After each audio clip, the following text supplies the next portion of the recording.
Assalamualaikum warahmatullahi wabarakatuh. Halo teman-teman semua, perkenalkan kami dari kelompok 2 yang beranggotakan Kastala Nimea, Didia Patricia Nugroho, Nachira Livi Syabia, Ige Rafines, Nanda Afriansah, Muhammad Fazli, Muhammad Revan, dan Alzena Safa. Kami berasal dari SMA Negeri 2 Padang, dari kelas 12 F8. Di video kali ini, kami akan mempresentasikan hasil diskusi kami tentang cabang ilmu bagian tolong-menolong pada mata pelajaran Pendidikan Agama Islam dengan guru pembimbingnya Bu Latifah Martatilova, SPD. Selamat menonton! Setelah menonton video ini, siswa diharapkan dapat 1. Memahami pengertian tolong-menolong atau ta'awun dalam Islam. 2. Menyebutkan dalil Al-Quran dan hadis tentang perintah tolong-menolong. 3. Membedakan batasan tolong-menolong dalam kebaikan dan yang dilarang. Yang keempat, menyebutkan hikmah dan manfaat tolong-menolong. Dan yang terakhir, kelima, menerapkan sikap tolong-menolong dalam kehidupan sehari-hari. Sebagai manusia, kita diciptakan sebagai makhluk sosial yang artinya kita tidak bisa hidup sendiri dan pastinya membutuhkan bantuan orang lain. Dalam Islam, konsep tolong-menolong ini dikenal dengan istilah ta'awun. Secara bahasa, ta'awun artinya saling membantu atau tolong-menolong. Sedangkan secara istilah, ta'awun adalah sikap atau perbuatan saling menolong antar sesama manusia dalam melakukan kebaikan dan takwa untuk mencapai keridhaan Allah Subhanahu wa Ta'ala. Yuk kita simak penjelasan lengkapnya dari rekan-rekan saya. Let's go! Bahas landasan hukum utama tentang tolong-menolong yaitu dari surat Al-Maidah ayat 2 yang berbunyi wa ta'awanu 'alal birri wat taqwa wa la ta'awanu 'alal ismi wal udwan, yang artinya, dan tolong-menolonglah kamu dalam mengerjakan kebijakan dan takwa, dan jangan tolong-menolong dalam berbuat dosa dan permusuhan.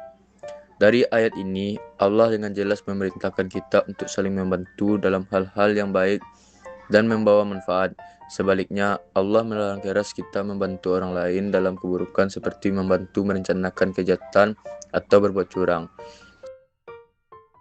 Landasan dalil hadis. Selanjutnya, tidak hanya dalam Al-Quran, anjuran tolong-menolong juga sangat ditekankan oleh Rasulullah SAW dalam sebuah hadis yang riwayat Muslim. Allah senantiasa menolong hambanya selama hamba itu suka menolong saudaranya. Hadis ini memberikan motivasi luar biasa bagi kita kalau kita ingin urusan kita dipermudah oleh Allah dan selalu ditolong dalam kesusahan. Kuncinya adalah rajin-rajinlah menolong saudara atau teman kita yang sedang kesulitan, baik di sekolah, di rumah, maupun di lingkungan masyarakat. Nah, agar kita tidak salah langkah, kita juga harus tahu batasan tolong-menolong dalam Islam.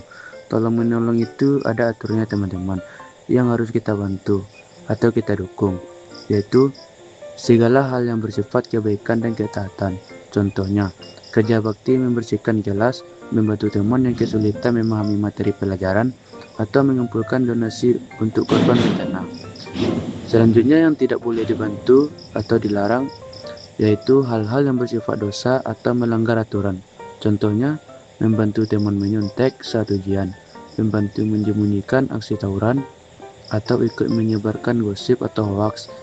Ingat ya, membantu dalam keburukan sama saja mendukung kemaksiatan.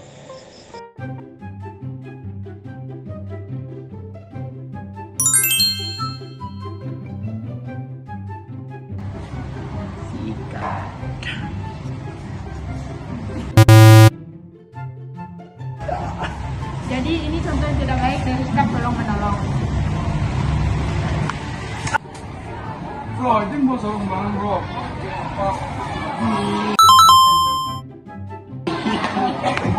Jadi ini sikap positif dari saling tolong-menolong. Kenapa sih kita harus tolong-menolong? Tentu saja, karena ada banyak hikmah dan keutamaan yang bisa kita dapatkan, diantaranya yaitu 1. Mempererat ukhuwah atau persaudaraan. Hubungan antar sesama manusia jadi makin harmonis dan penuh kasih sayang. Yang kedua yaitu menumbuhkan rasa empati. Kita jadi lebih peka dengan kondisi orang lain yang sedang susah. Yang ketiga yaitu meringankan beban. Masalah yang berat akan terasa lebih ringan jika dihadapi bersama-sama. Yang keempat yaitu menciptakan kedamaian. Lingkungan sekitar akan menjadi tempat yang aman dan nyaman karena masyarakatnya saling peduli. Baiklah, tibalah kita di penghujung video pembelajaran ini. Dapat kita simpulkan bahwa tolong-menolong atau tawaun adalah akhlak mulia yang wajib dimiliki oleh setiap muslim. Tolong-menolonglah dalam kebaikan dan takwa, serta jauhi kerjasama dalam hal keburukan. Mari kita mulai membiasakan diri untuk tolong-menolong dari hal-hal kecil di sekitar kita, mulai hari ini. Sekian video pembelajaran dari kelompok kami, semoga bermanfaat untuk kita semua. Mohon maaf atas segala kekurangannya. Wassalamualaikum warahmatullahi wabarakatuh.